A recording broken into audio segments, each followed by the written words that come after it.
Wake that ass up. Early in the morning. The Breakfast Club. Morning, everybody. It's DJ MV, Angela Yee, Charlamagne the Guy. We are The Breakfast Club. We got a special guest in the building. Yes. Tom Steyer. Welcome, sir. Happy to be here. All right, Tom, let's talk about it. You look happy. Bring it on. How you feel about Nancy Pelosi and the House Democrats moving forward with Trump's impeachment finally? At last. At last. Look, we've been pushing on this for 2 years. Yeah. He's been a crook, and everybody knew he was a crook 2 years ago. I'm just glad they finally got around to getting the ball going. Why do you think that Nancy Pelosi was dragging her feet so much? Everybody says for these hypothetical swing voters, she was hoping they didn't lose, but what do you think it was? I think it was all about politics. Yeah. You know, we said from the beginning, I said 2 years ago, this is about right and wrong. He's a crook. You got to stand up for what's right.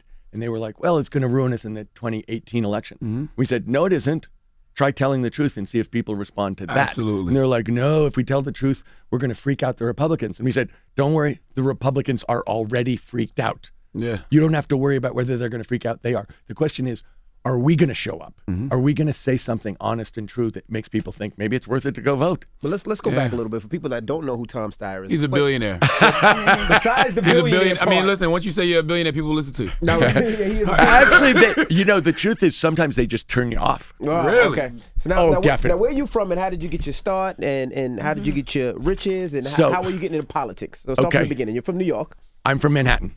My mom taught in the New York public schools, taught reading, and she taught in the Brooklyn House of Detention.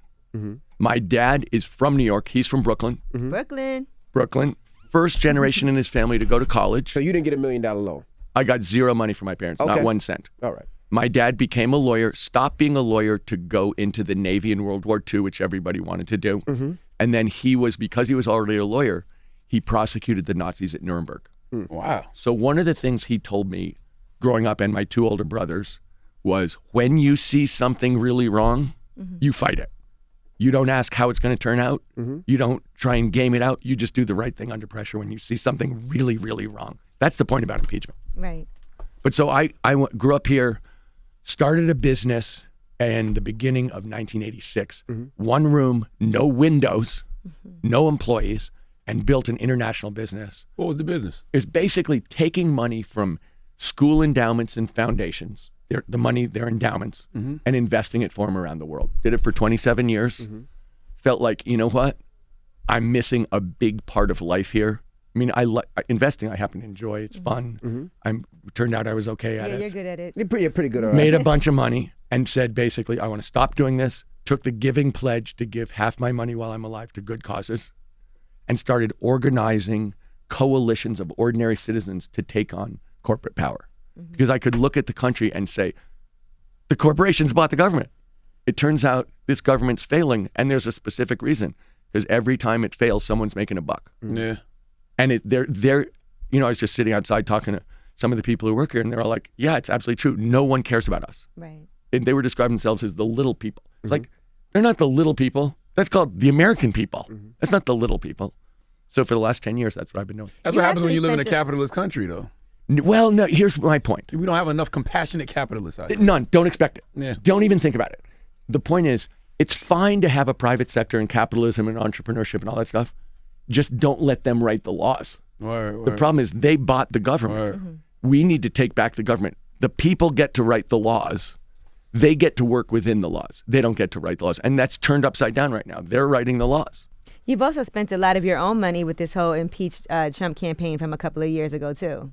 Well, you know, I started organizing, taking on in California and some 26 states.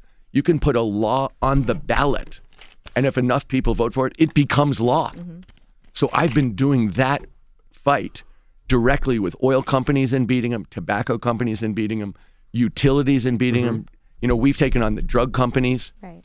But really, impeachment was everything I've done. I feel like I looked at it, I thought, this guy's a crook. He's really anti-human. The number of people he hates in America is like almost everybody. He's a mutant. Right. He's Magneto. And I felt like no one is standing up to him. So we got 8 million people to sign our petition to say, get rid of this guy. And I can tell you this. At the end of 2017, so almost 2 years ago, or the beginning of 2018, I was in North Philly with a congressman named Dwight Evans. I don't know if you guys know him. He's African American. And we were We one. don't know all black people. I know. He's a congressman. Yeah. He's a pretty well-known senior congressman. Mm-hmm. And so we were walking around North Philly, and we walk into a barber shop because he's just introducing me to the people who own businesses in North Philly. Mm-hmm. And so he goes, "This is Tom Steyer," and everybody's like, "Oh, great." And he said, "He's the guy who's trying to impeach Trump." And they're like, "Yes," because everybody in that barber shop thought, "Let's impeach his ass." Mm-hmm. Everybody. And I think, in the country, people who are paying attention knew he doesn't like them. You know what I He think? doesn't. I think that Donald Trump has been committing crimes, like you said, but nobody was acting like it was wrong. So if you don't act like something is wrong, then the general public just thinks, okay, maybe he's just doing I something right. completely agree. Yeah. It's like it's not what you do that's wrong. It's what you're ashamed of. Yeah. And he isn't ashamed of anything. Nothing. Nothing. So people think, well, he just says on TV, "I did it." And they think, well, it must be okay because he's admitting it right there. So on to the next. It's like, no, it's not okay. Giuliani admits it. Corey Lewandowski admitted he obstructed. Just last week, Yes. Corey Lewandowski admitted he obstructed justice. Giuliani admitted that he was using the guy from Ukraine to interfere with Biden. And it's like nobody gives a shit. But you're a New York elite, right? Excuse me? You're a New York elite. Absolutely. Donald right. Trump was a New York elite. Did y'all ever cross paths? Were you Never. ever friends? Did y'all ever Look, speak? you Did y'all gotta ever do understand, business my together? parents and my family, I mean, I was describing, do you think someone who teaches in the Brooklyn House of Detention is going to like Donald Trump? My Hopefully mom not. would have hated him. He stands for everything she does not respect. He's a rich guy. My parents weren't rich guys. They were people who had jobs, did jobs, and felt like you give back to society as much as you get from society. That's why my dad wanted to go in the Navy. That's why my mom taught in the Brooklyn House of Detention, because she felt like these kids deserve a chance.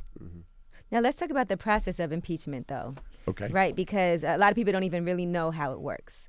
So in order to impeach the president, what has to happen? So the impeachment itself is in the House of Representatives. You need a majority. And that's like getting indicted. It's like saying you are now, Charged. we have charged you with a crime against the country, and it gets sent to the Senate, where you need a 2/3 vote, and the Senate is run by the By Chief Republicans. Justice of the Supreme Court. So we all know. It's not getting past the Senate. Well, here's the way it would. I mean, I know everybody thinks that, but here's what I believe. If we get these televised hearings and the American people get to see what a crook this guy is, get to see what a bad person he is and how much bad stuff he's done and who he's surrounded himself with, the criminals that will have to appear on his behalf one after the other. Ooh. If we decide you get rid of him or we'll get rid of you, let's see if the Republicans can withstand that. You know what? What party will suffer worse? The Democrats, if this all proves to be nothing, but we know it's something, or the Republicans for acting like what Trump is doing is nothing? Look, I believe that telling the truth, an important truth, always pays off, and standing up for what's right. I've always believed anyone who thinks that being charged as a criminal somehow is good for your reputation. I mean, that's Trump's point. Great. I really am a criminal. Let's put it on TV. It's like, how could that be good for you? I think what's been going on here is we've done a ton of research on this. I mean, we haven't just been running our mouth. We've actually been talking to people around the country. I mean, 8 million people signed our petition. I went around the country and did over 50 town halls asking people. They all say the same things when you show them the evidence. I didn't know that. Yep. They don't know it. He's a liar and a crook. If I did that, I'd be in jail. Everybody, and yet that's Trump supporters, that's Trump opposers, Republicans, Democrats. They all say, if I did that, I'd be in jail. But And they're right. If they did that, they would be in jail. But do most Republicans publicly say that? These are not these are Republican voters. Voters, right. But So they don't necessarily go to, we should kick him out. So a bunch of them do, but not all of them by a long shot. I agree with you. But the point is, they all realize, oh my God, he really is a crook. Now, impeaching him is one thing, and we all want him impeached, right?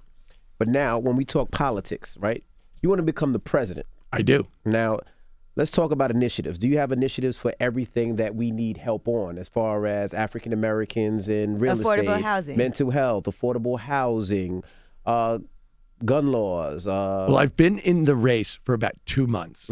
So we're rolling these out. So they aren't all, fully digested and rolled out. We're in the process of turning them out. But I've been working on all of those issues for a decade. So let's talk about some of your plans. Okay. Specifically. So let's talk about what are we going to do for housing, right? A lot of people can't afford to. You're from New York. So you know how much housing difficult- costs. I'm from New York, and I'm also live in California. And you live- yeah, so so if you you know want to how talk about difficult that is. expensive housing, okay, so let's start with it. I spent over a year looking at what causes inequality in the country and in California. And at the center of it is housing, because where you sleep at night is incredibly important, even in ways that people don't automatically think of. It determines where your kids go to school. Correct. It determines the air you breathe. What we see is that around the country, low-income communities and communities of color are where the pollution is centered It determines intentionally. the food you eat. It determines what kind of food you can buy in the grocery store. Right. It determines how long it takes you to get to work, which is time you're not spending with your family by definition. How Correct. safe you feel. How safe you feel, who you hang with, How the police treat you. how the police, exactly. So my point being, it's really, really important. Absolutely. And it's also something that's under control of governments. Because look, that's what zoning is. You can say to, my basic thesis is these corporations have bought the government. They own the government. And so we have to take it back. We get everything we want if we take it back. But when you think about housing, it's zoning, right? And that means the developers come in and say, this is what we want to do. We want to build $1 million condos. They say that all over the country. Right. We want to build $1 million condos. A, we don't have enough housing. And B, all they want to do is build $1 million condos. And what we really need to do is build a lot of stuff, but it has to be at all ranges. That's a governmental decision. Right. So when I look at California, we are 2 million housing units short. 2 million, which has been going on. There are reasons for it. But the basic point is we need to build a lot, but we need to make sure it meets everybody's need. Because that housing shortage goes from homeless people, of which we have a total crisis, Right. all the way up because there's just too little of everything. So we need to make sure we build it, but we also need to make sure that it's affordable for people. And that is definitely doable by governments. They have to choose to do it, and they can't let the developers make the decisions. So and how what do they've you been do- doing is letting the developers make the decisions. So how do you make that happen? Well, what I've said is in order to take back the government, there are 3 things that have to happen. One, we have to call it out. Like people in the United States I think we intuitively all know these corporations have bought the government. We need to say they've done it and that's the problem. Second of all, we have to use what's there to try and blunt their power, which is to say, use the existing stuff like the Federal Election Commission to say all this dark money in politics, we're going to expose it, we're going to find it, we're going to put you guys out of business. But third, I have structural reforms for the federal government, because we're talking, federal government at the moment. Term limits, 12 years, Congress and Senate. If you think about what happened in 2018, part of what happened was we got some new infusion of new blood. Right. You look at AOC and you say, Green New Deal, that didn't just happen. Wouldn't have happened if she weren't in. So term limits, so we get turnover and some younger people with new ideas and new energy that actually represent the country. Second of all, I would put in the thing that we do in these Western states, which is if you can put a law in the books, if the majority of people vote for it, it becomes a law. If Congress won't do it, we'll do it. A national referendum. I would think it's critical that we make it easy to vote and we end voter suppression. Look, we have seen Republicans in an organized, intentional way prevent African Americans from voting. Right. But people think, well, it can't be as big as all that. No, it is as big as all that. Voter suppression is real. So the numbers that I use, 2016, Wisconsin, 100,000 African Americans prevented from voting. Trump won by 22,000. You got to say Wisconsin. Why? Just trust me. Wisconsin? It'll go far. Say Wisconsin. Wisconsin? Yes. Trust me. Next time you're on CNN, say in Wisconsin, and then say shout out to T-Pain.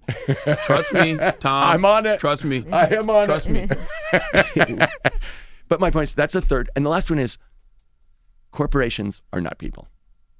I know the Supreme Court says they're people, but they're not. And that gives them the rights of an American citizen. And the Supreme Court has said a lot of wrong and evil things over the last 240 years. We all know that. So the fact that they said it, I don't care. It's wrong. It's a lie. We have to take it back. Well, we all know these problems. Like all the problems that you named, we all know. We've been talking about these problems for the last year. But how do we fix them? What I mean? What's the plan But I'm telling to fix them? the way that you fix it is the way that we got impeachment. Go to the people and say, this is what we have to do. I want a mandate to do this. This is what I want you to elect me to do. Break the backs of these corporations politically. Break the corporate stranglehold on our democracy. What do you think about these corporations that are not getting taxed? Crazy. But if you look at the whole tax structure, it supports corporations and the richest Americans. That's what it is. Talk about that. You say you want to instill a 1% annual wealth tax on the top 0.1%? Look, all I'm saying is this. What we've seen for the last 40 years is something that's incredibly unjust, undemocratic, and unfair, which is all of the increased income in this country has gone to the top, the very richest people. You.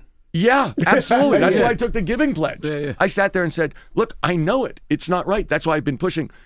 The whole time I was working, I was pushing for close the tax loopholes, raise the rates. But now it's like it's gone on so long, an asset tax is not only needed, but it's fair. And so my idea is, look at the 40 years. It's not just income. Look, I know you guys know this. It's not just income. It's also assets. It's the ownership of stuff is so distorted. Look, one of the things, I don't know if you guys know this, my wife and I started a community bank in Oakland that's now got 17 branches and over $1 billion. It's dedicated to economic justice. What's the name of the bank? Beneficial State Bank. Okay. We all need to live in a beneficial state. Economic justice, environmental sustainability, women and minority owned businesses. So all those people can go in there and get loans easily then, I'm sure. We put how a bank works. You have equity, you have like the ownership stuff, then you have 10 times debt to equity.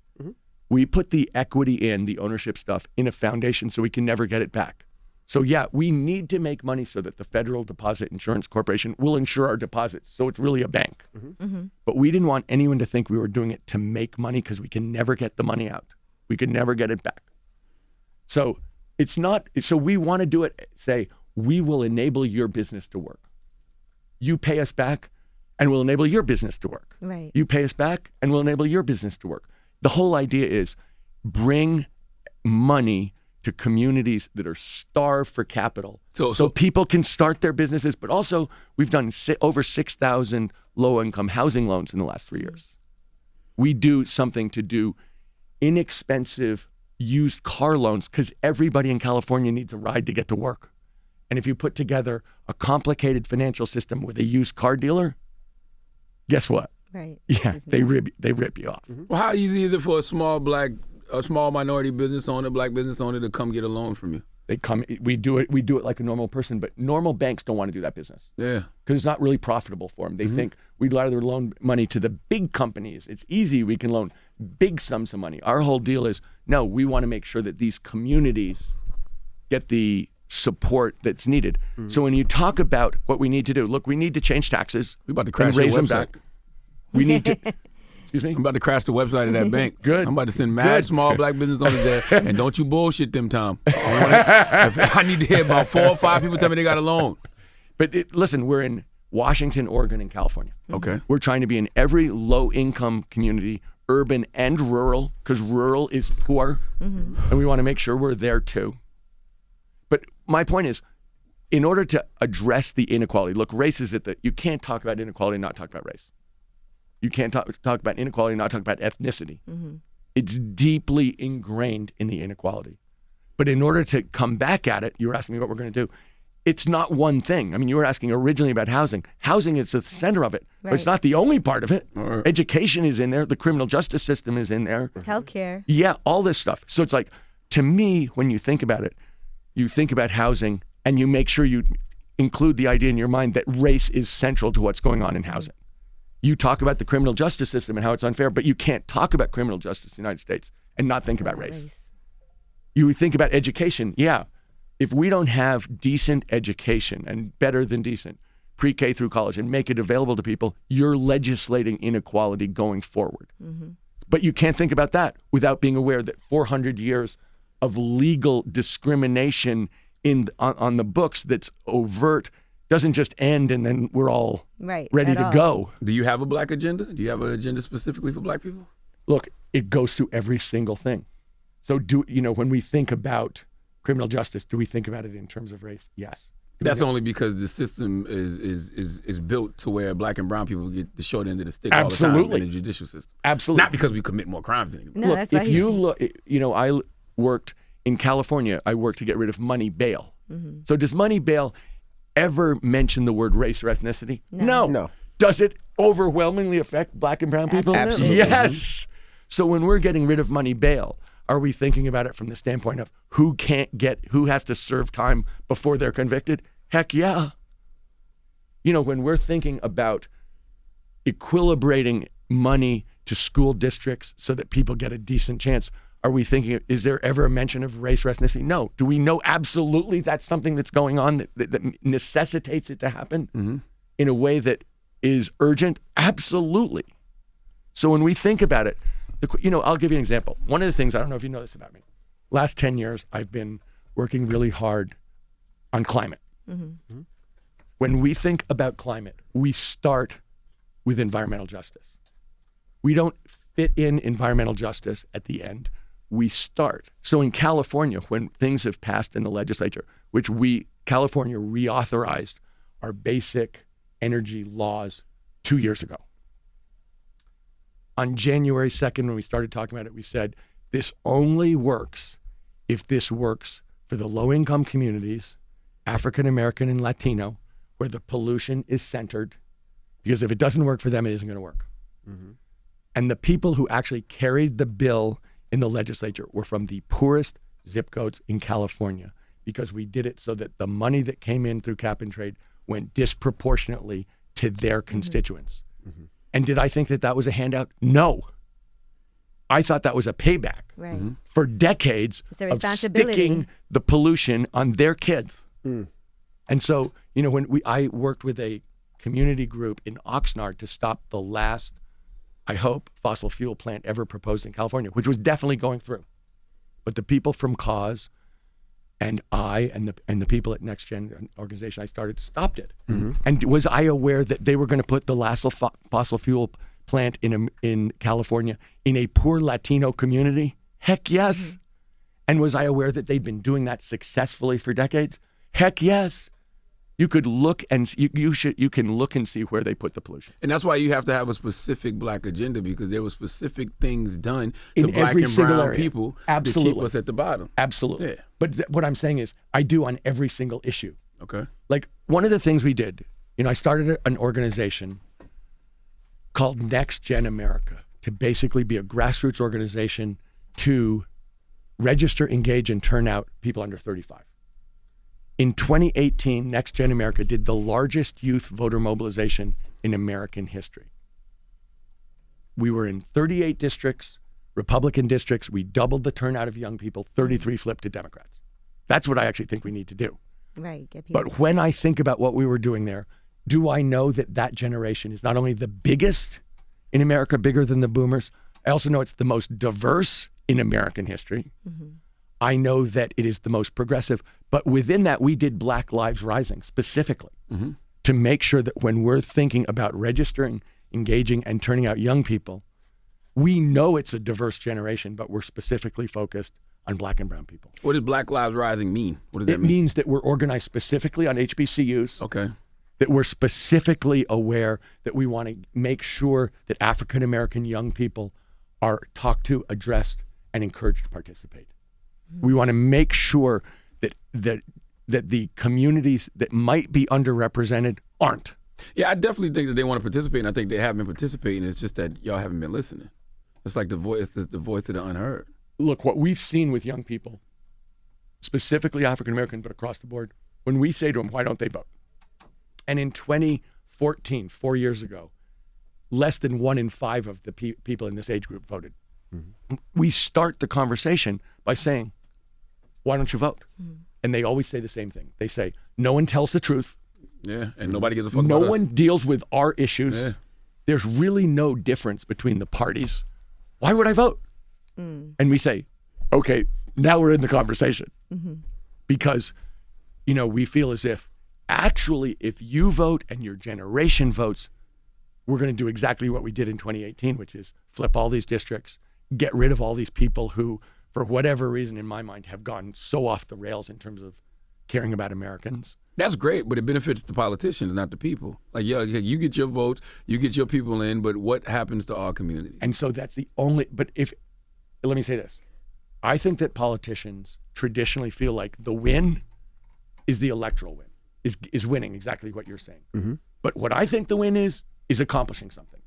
If you get in and don't accomplish something, you didn't win. Right. The only thing that matters is if you get in and change. All right. And it's funny, I was talking to I think it's called the Black Millennial Caucus down in DC a couple weeks ago. And someone said something smart. Yeah. Okay. And someone said something I thought was really smart. We're not looking for reform. We're looking for transformation. Mm-hmm. And that I thought was a brilliant point. Right. Reform implies that the system is basically okay, but you're going to make changes around the edges. Nah. And exactly. Yeah. Transform, you got to flip it over. Transformation. It's like, there's something deeply wrong here. And that's my point. That's why we're trying to impeach Trump. You know what's interesting? It's like, there's something deeply wrong here. Let's step up and tell the truth. Originally, you weren't even planning to run for president, Didn't want though. to. So what was the tipping point for you where you said, I actually am going to throw my hat in the race? I'll tell you what it was. I was watching these debates, and I thought, oh my God, they're not going to tell the truth to the American people. Like, they're not going to actually call out what's going on. We're going to talk about these theories about healthcare that we can't get. Yeah. We're going to talk about these theories about the Green New Deal, which we're not going to be able to get. Because the Senate won't pass any of that No. shit. So we got to say, how do we actually get something? And that's why I said, we got to take back the government. Because if we don't take back the government, we're not getting what we want. Was there any of it? Was there any candidate that you liked at all? Or I like all of them somewhat. But the real question to me was, this is an overwhelming question about not what do you want, but how are we going to get it? That's the issue. How are we going to get it? I feel the same way. I feel we like can argue about which plan. I'll do it with you if you want. I'm happy to. It does matter. But what really matters is any plan. Mm-hmm. And the second thing is, I am a bug on climate. Is it possible to get it through? Because the way you make it seem like it's no matter what everybody says. No, we can do it. You can't get it through regardless. You got to flip the Senate. We have got, the American people have to step up. That's what I was trying to say about impeachment. It's like, if the American people engage, we win. There are so many more of, this is the big argument I have with the Democratic Party, which is they think that 50% of America votes, 2% in the middle can't decide if they like or don't like Donald Trump. So we have to convince them that we're almost as good as the Republicans. We're really like Republicans. Vote for us. And I think 50% of Americans don't vote. They're all Democrats. They're all Democrats. Mm-hmm. They all agree with us. But they think the system stinks. And so they don't vote. And I'm like, let's go get the 50% by telling the truth and making it happen. If they show up, let's get rid of all these bums and actually do it the right thing, which we haven't been doing since Ronald Reagan convinced the world that, we should go back to the 19th century. Right. Yeah, I read this article yesterday. It was 4.4 million 2012 Obama voters stayed home in 2016, and more than a third of them were black. Absolutely. That was in the Washington Post. Absolutely. Yeah.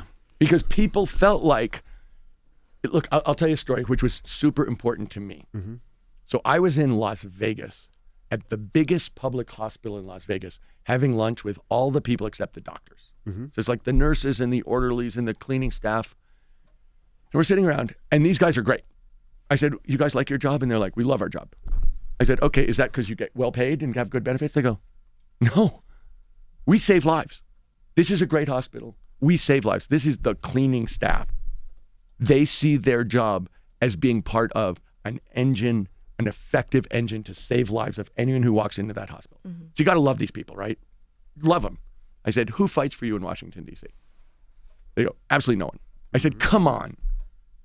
Does someone, you must have someone you trust. They go, no, we think we're on our own. Nobody cares about us. That's what happened in 2016. Mm-hmm.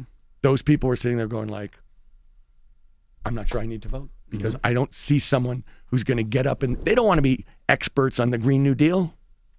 They want somebody they trust to have their back. It's simple. We tired of being loyal to Democrats. Who don't come through ain't for you. Doing shit for black people. Absolutely. It's really just that Of course simple. it is. So I like the fact that people are demanding that the candidates have a black agenda.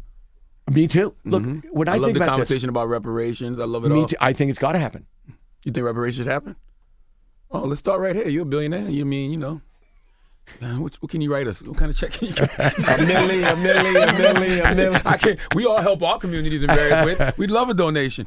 Well, here's what I'd say. Yeah. There's no way that we can do reparations without talking about truth first. That we have to do a national commission talking about what happened over the last 400 years. So that, you know, so We don't even got to do all that. We can watch Roots. You Watch know, Birth of a Nation. We know what happened. you know, Yeah, but not everybody in America knows. you think? Oh, I know. Tom, stop it. Oh, are you If you don't know the kidding history me? of slavery, then you don't know the history of America. And they don't. If you don't know the history of segregation, you don't know the history of America. I completely agree. Some people choose and not to people know. don't. People choose The not to know. question is, we need to go through that process together and do a study, not only of what No. happened. I'm like, who? Those people that don't know, they just need to trust us. All right? Trust the ones that do know. No, look, in order for us to figure out exactly the best way to do reparations, we need to go through a process of what happened. People do not know Jim Crow.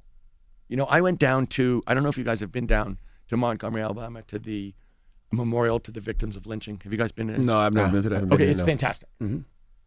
But a lot of it is a Why is it historical, fantastic? because it explains stuff. Got you. And it's necessary. Gotcha. Because there should be a memorial. It's fantastic that we finally got one. You learn the history.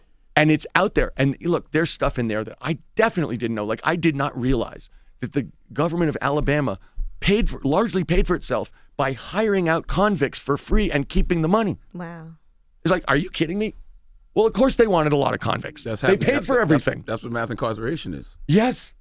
But it's like, do people in the United States know that there was this money incentive to basically incarcerate people? That's what private for prisons anything? are. Yeah, but that's what private prisons in America. We need that out. 13th Amendment. We need that out. Yeah, 13th Amendment should be abolished. People need to see this stuff. And I think the process itself would be really important. Look, America has never apologized. Nope. No. But that's a huge deal. I mean, you're saying everybody knows. It's like, well, if everybody knows, why has there never been a formal statement of apology? Because It's crazy. if I apologize, then I'm admitting that something is wrong. And now that I've admitted something is wrong, that means, yes, I do owe y'all something. Or That's maybe the they're correct just not approach. sorry. Yeah. But I agree with every single one of those. But you know what? How do you move past something as a person or as a nation until you admit it? How do you, until you like, okay, Yeah. as long as you're trying to shove it under the rug, how do you ever deal with it and move on? How do other white men have these conversations? When you around all your billionaire buddies, I don't have any billionaire buddies. Really? Listen, by the time I proposed an asset-based tax on their money, Yeah, that you think they 1%. called me and Yeah, said, yeah, like, you're oh, right. that's an awesome idea. You're right. Why don't you take it all? That's great, Tom. Let's go to right. lunch and eat a little You're right. caviar. Are you funding No, your own? nobody are, you, does that. are you funding your own campaign too? Largely. I mean, we're raising money too. But my basic point has been, look, people don't like to give money to billionaires. I understand I know. that. But really, you asked me, how do white men talk about this?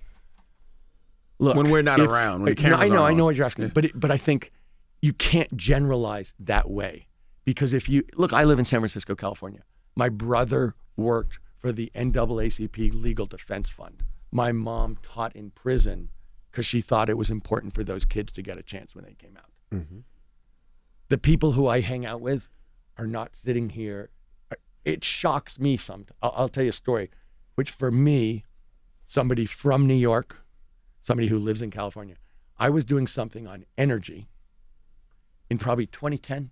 So Barack's president, 2010, I'm pushing for something. I went down south to talk to someone who controls a huge energy complex, who I'd probably known for 20 or 25 years through business. And I had a proposal for him that I thought would be really good for the country to move us towards clean energy.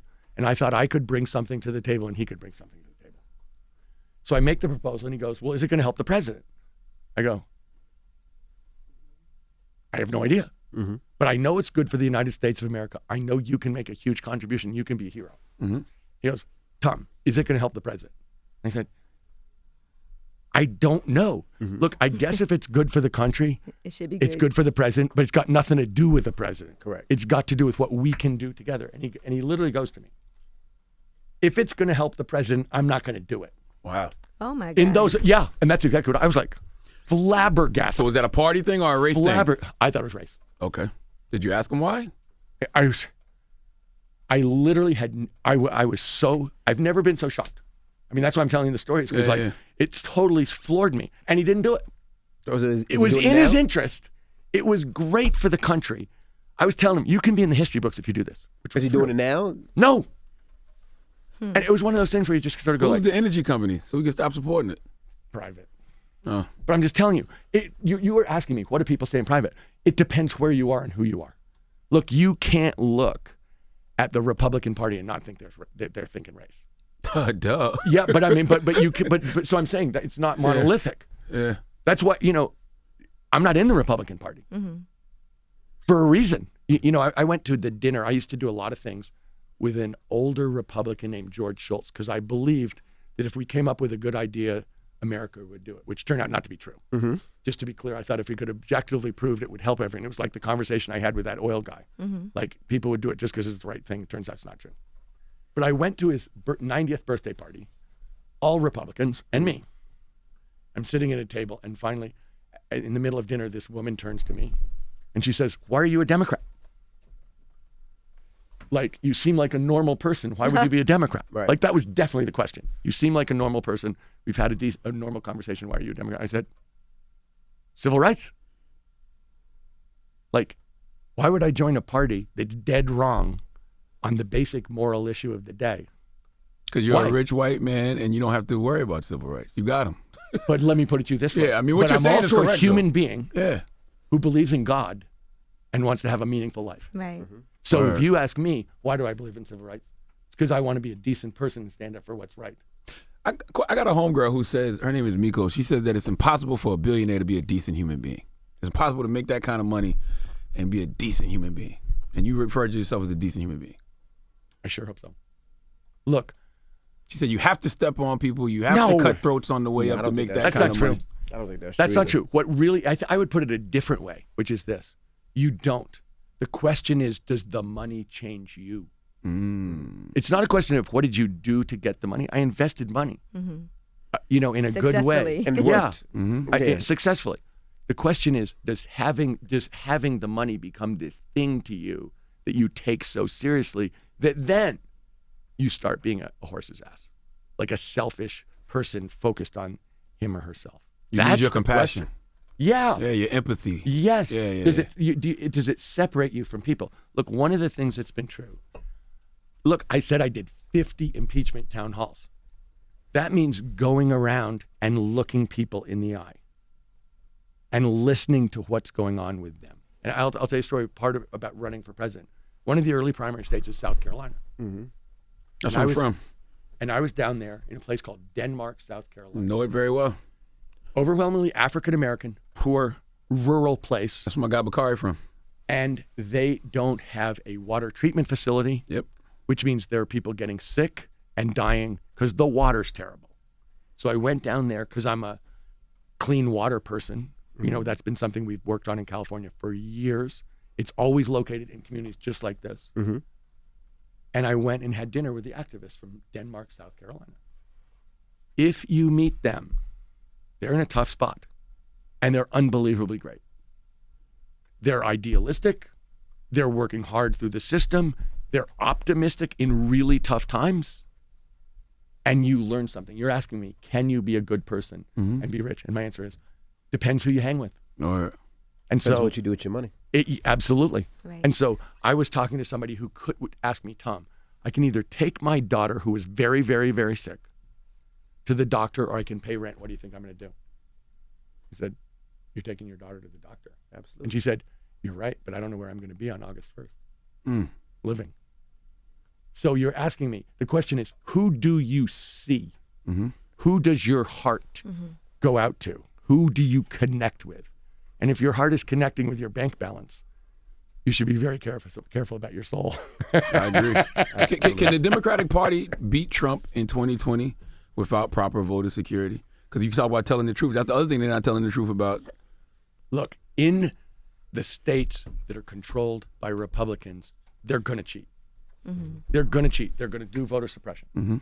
They won't do paper ballots because they know if you have paper ballots, you can check. Yeah. So they're going to do a lot of things. Can we beat them? Heck yes. There are tens of millions more of us. Right. I was saying to those You guys have to outside, overwhelmingly win. this is like a game where you have one team that's fast and skilled, and there's one team that know they're slow and unskilled, so they cheat. Yeah, exactly. It's the same thing. They know that they don't have Michael Jordan. So they're going to have to trip Michael Jordan, and they're going to have to elbow Michael Jordan, and they're going to have to do all this stuff. Does that mean Michael Jordan can't win? Hell no. Michael Jordan can win. He's going to have to rise above it. We're going to have to beat them, and then we're going to change the ref and get a fair game, and then we're going to beat them forever. Shouldn't you change the ref now? Like, I mean, if you know that there's Russian interference, if you know that there's voter suppression, you see Mitch McConnell blocking an election security bill because he know that they benefit from all of that. Yeah. Shouldn't we be trying to pass something now? Look, there are people out there trying to make sure legally that we watch the elections, but they're in charge of a lot of stuff, and they're using their power to cheat. Yeah, we know that. I mean, I wouldn't be truthful if I didn't say it. We're going to have to swamp them. Yeah. They can't. It's just like, being a fast skill team. I don't like that logic. I've been hearing that Democrats have to win in a landslide like that. To me, just that's like admitting defeat already. Like, look, saying the only way to win is to win in a landslide. We will fight them on the other stuff. I'm personally contributing to people trying to make sure. Stacey Abrams is doing a whole. I know. I talked to Stacey about this. Mm-hmm. I know Stacey's on it. I know Eric Holder's on it. I know that there are a bunch of specific and you have attempts to fight them. Stay on it, and at the same time, make sure everybody goes out and votes. Yes, but can I say one other thing? Mm-hmm. And if we win, we have to go after them criminally. Absolutely. But no one's saying that. My point is, if you think about voter suppression of African Americans in the context of American history, okay, it's a crime, but it's beyond a crime too. Given what it's cost to get a vote, given the history, the tortured history of this country, for them to do that seems to me to be something that has to be prosecuted criminally. Mm-hmm. Now, Tom, how can people follow you? I know you got to go. How can people follow you and follow your campaign, or even if they want to donate to you as well, how can they follow you? TomSteyer.com. TomSteyer.com. Hey, and Chris Lou said you should suspend your campaign and focus on Trump's impeachment. How did it make you feel? Let me say that. Well, let me say this. I started one of the biggest grassroots organizations in the United States, which is called Next Gen America, which I was referring to in terms of going out and registering and engaging young people. It is going to, I've guaranteed that we're going to keep doing it. We're not going to back off a bit. I'm not going to be running it while I'm running for president, but it's going to keep going. The Need to Impeach campaign. I'm not going to be running it while I'm running for president, but it's going to keep going. So the answer is, don't worry, it's not either or, it's both and. Mm-hmm. Gotcha. We're doing them all. Well, because, thank you. Look, this is, every politicians love to run their mouths. And one of the things they always say is, this is the biggest election ever. Okay, the way that you can tell if it's the biggest election ever is by turnout. How many people vote? I believe this will be the biggest election ever of our lifetime, because we're going to feel like if we don't win this election, it's the end of the world. No, and it possibly could be. I know it, and that's my point. I'm one of the people who thinks that. Yeah. And they're going to feel like if they lose this election, it's the end of white hegemony. And they're right, too. Mm-hmm.